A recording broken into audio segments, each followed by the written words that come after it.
నమస్కారం. LK news కి స్వాగతం. దయచేసి అందరూ మన ఛానల్ను సబ్స్క్రైబ్ చేసుకోండి. ఛానల్ నచ్చితే లైక్ చేయండి, మీ స్నేహితులకు బంధువులకు షేర్ చేయండి. ఇక వార్తల్లోకి వెళ్తే, పర్యావరణ పరిరక్షణలో భాగంగా వినాయక చవితి నాడు మట్టి వినాయకుని పూజించాలని పలువురు స్వచ్ఛంద సేవా సంస్థల కార్యకర్తలు పిలుపునిచ్చారు. ఈ కార్యక్రమంలో భాగంగా ఆదివారం నగరంలోని వివిధ పాఠశాలల్లో విద్యార్థులు మట్టి వినాయక ప్రతిమలు తయారు చేశారు. మండలంలోని జిల్లా పరిషత్ పాఠశాలలు, ప్రైవేట్ పాఠశాలల్లో మట్టి వినాయకుని విద్యార్థులు తయారు చేశారు. మాచవరం నుంచి వివిధ గ్రామాల చవితి పందిళ్లకు గణపతి ప్రతిమలను ఆదివారం నుంచి తీసుకుని వెళ్లడం ప్రారంభించారు. నిలువెత్తు గణపతి ప్రతిమలను క్రేనులతో ట్రాక్టర్లపై ఉంచుతున్నారు. ఈ ఏడాది ప్రతిమలకు మంచి డిమాండ్ కనబడుతోంది. మచిలీపట్నం చిలకలపూడిలోని పాండురంగ స్వామి వారి దేవాలయ ప్రాంగణాన్ని ఆదివారం గరుడ సేవా సమితికి చెందిన 150 మంది భక్తులు, కార్యకర్తలు పెద్ద ఎత్తున శుభ్రం చేశారు. ఉదయం 10 నుంచి సాయంత్రం 4 గంటల వరకు నిర్వహించిన ఈ స్వచ్ఛత కార్యక్రమంలో ఏలూరు ప్రణవ పీఠం వ్యవస్థాపకులు వద్దిపర్తి పద్మాకర్ శిష్యులు గుంటూరు, విజయవాడ, అవనిగడ్డ, కోడూరు, గుడివాడ, రేపల్లె ప్రాంతాల నుంచి 150 మంది తరలివచ్చారు. శివప్రసాద్ బృందం, భ్రమరాంబిక సేవా సమితి సభ్యులు చీపుర్లుపట్టి దేవాలయంలో 108 భక్తుల గుళ్లు బూజు దులిపారు. పిచ్చిమొక్కలు తొలగించారు. నాచుతో కూడిన సరస్సును శుభ్రం చేశారు. చిట్టికుమారి ఆధ్వర్యంలో నిర్వహించిన ఈ కార్యక్రమాన్ని ఆలయ ప్రధాన అర్చకులు టేకి నరసింహం పర్యవేక్షించారు. భక్తులు పాండురంగా అంటూ సేవా కార్యక్రమం చేయడం విశేషం. కృష్ణా జిల్లా కృత్తివెన్ను మండలంలో మైనర్ బాలికను బలవంతంగా తీసుకెళ్లి పెళ్లి చేసుకున్న యువకుడితో పాటు అతనికి సహకరించిన మరో యువకుడిపై ఫోక్సో చట్టం కింద కేసు నమోదు చేసినట్లు కృత్తివెన్ను ఎస్ఐ పైడిబాబు ఆదివారం తెలిపారు. దర్యాప్తు పూర్తయిన అనంతరం ఇద్దరినీ రిమాండ్కు తరలించినట్లు ఎస్ఐ తెలిపారు. 18 ఏళ్లలోపు బాలికలను ప్రేమ పేరుతో వేధించే ఈ టీజర్లపై కఠిన చర్యలు తీసుకుంటామని ఎస్ఐ హెచ్చరించారు. రాష్ట్రంలోని మున్సిపాలిటీలను చెత్తలేని స్వచ్ఛ నగరాలుగా తీర్చిదిద్దుతున్నామని రాష్ట్ర పురపాలక శాఖ మంత్రి పి. నారాయణ అన్నారు. మచిలీపట్నం డంపింగ్ యార్డును ఆదివారం మంత్రి నారాయణ సందర్శించారు. డంపింగ్ యార్డులో చెత్తను తరలించే కార్యక్రమాన్ని మంత్రి పరిశీలించారు. అసిస్టెంట్ కమిషనరు గోపాలరావుతో డంపింగ్ యార్డు చెత్త తరలింపుపై చర్చించారు. ఈ సందర్భంగా మంత్రి మీడియాతో మాట్లాడారు. 2024 అక్టోబరు 2వ తేదీన సీఎం మచిలీపట్నం వచ్చినప్పుడు రాష్ట్రంలోని 85 లక్షల టన్నుల చెత్తను ఏడాదిలో సంపద కేంద్రాలకు తరలించాలని ఆదేశించారన్నారు.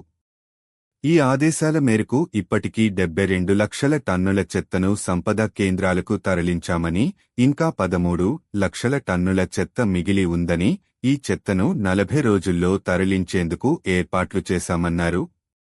అదే విధంగా నెల్లూరు, కర్నూలు, కడప, తిరుపతి, విజయవాడల్లో చెత్త నుంచి విద్యుత్ ఉత్పత్తి కేంద్రాలను ప్రారంభించామన్నారు.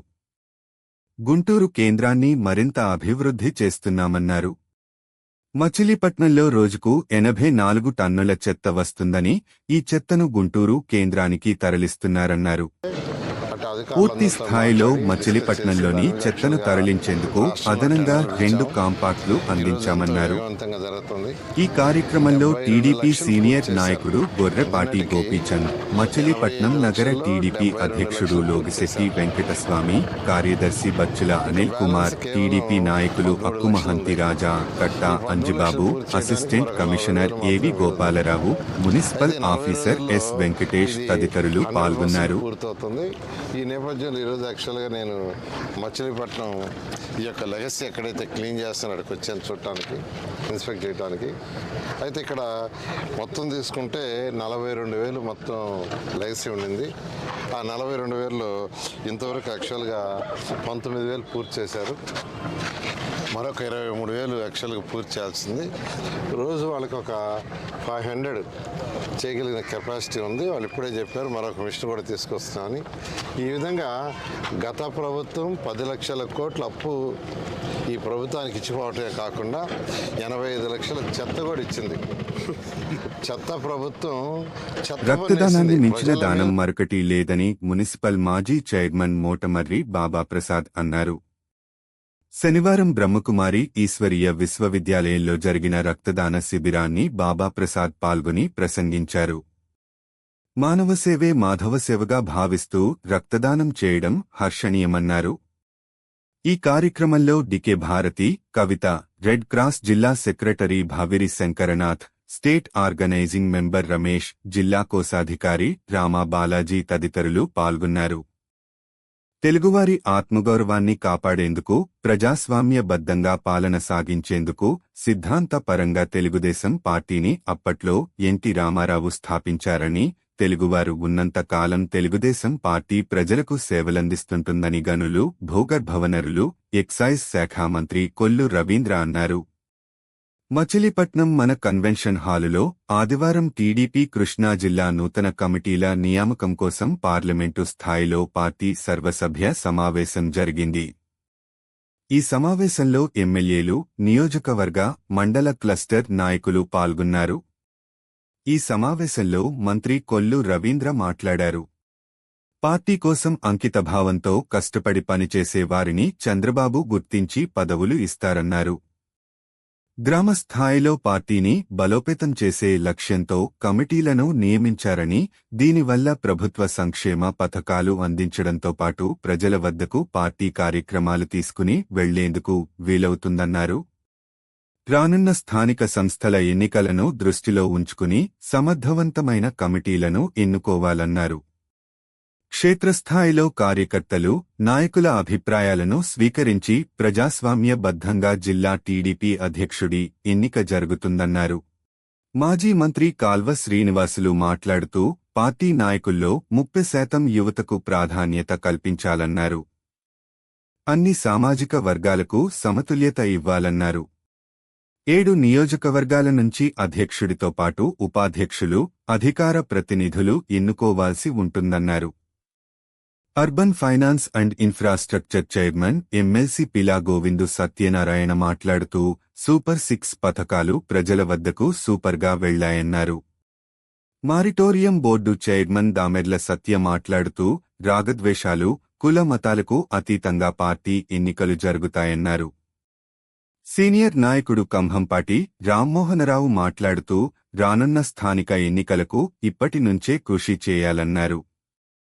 ఈ సమావేశంలో Gudivada MLA ఎనియండ్లరాము, Penamaluru MLA Bode Prasad, Pamarru MLA Varla Kumar రాజా, పెడన ఎమ్మెల్యే కాగిత కృష్ణ ప్రసాద్, ఎమ్మెల్సీ పంచుమర్తి అనురాధ, మాజీ deputy speaker Buragadda Vedavyas, గిడ్డంగుల corporation chairman రావి వెంకటేశ్వరరావు, టీడీపీ రాష్ట్ర కార్యనిర్వాహక కార్యదర్శి కొనకళ్ల బుల్లయ్య, టీడీపీ సీనియర్ నాయకులు బొట్టిపాటి రామకృష్ణ ప్రసాద్, గొర్రెపాటి గోపీచంద్, గోపు సత్యనారాయణ తదితరులు మాట్లాడారు. కాగా ఒక్కొక్క నియోజకవర్గం నుంచి 2-3 జిల్లా అధ్యక్ష పదవికి దరఖాస్తు చేశారు.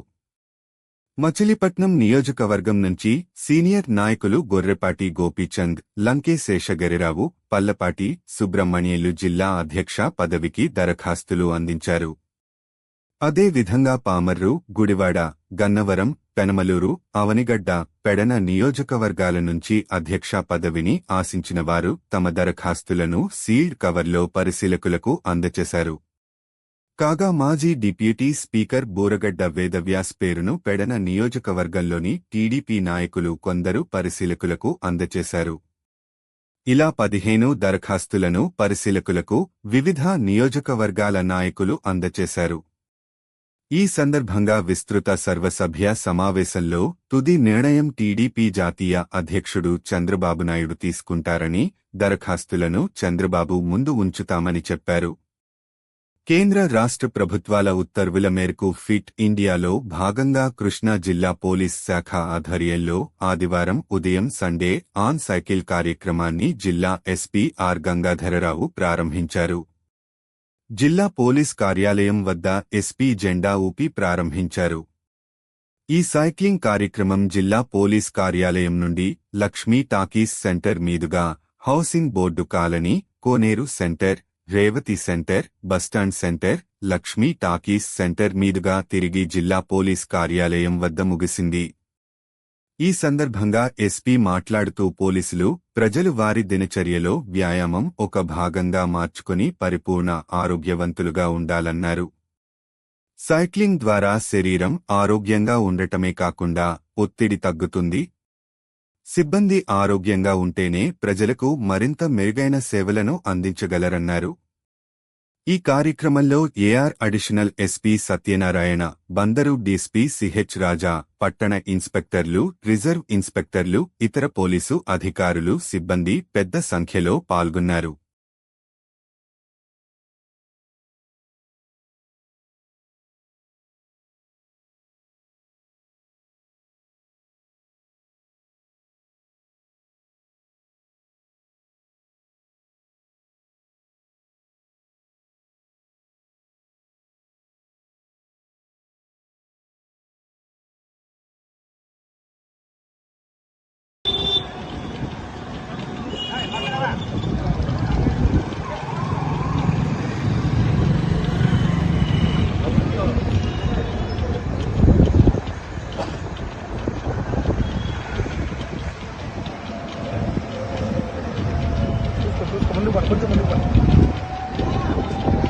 లెఫ్ట్కి వెళ్ళు.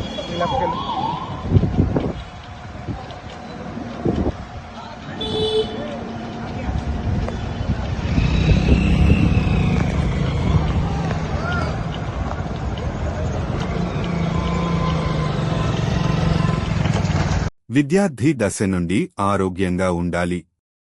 స్థానిక బుట్టాయిపేట ప్రభుత్వ వెనుకబడిన కళాశాల బాలికల వసతి గృహములో శ్రీ సత్యసాయి సేవా సమితి వారిచే ఉచిత దంత మరియు చర్మవ్యాధుల వైద్య శిబిరము నిర్వహించినారు.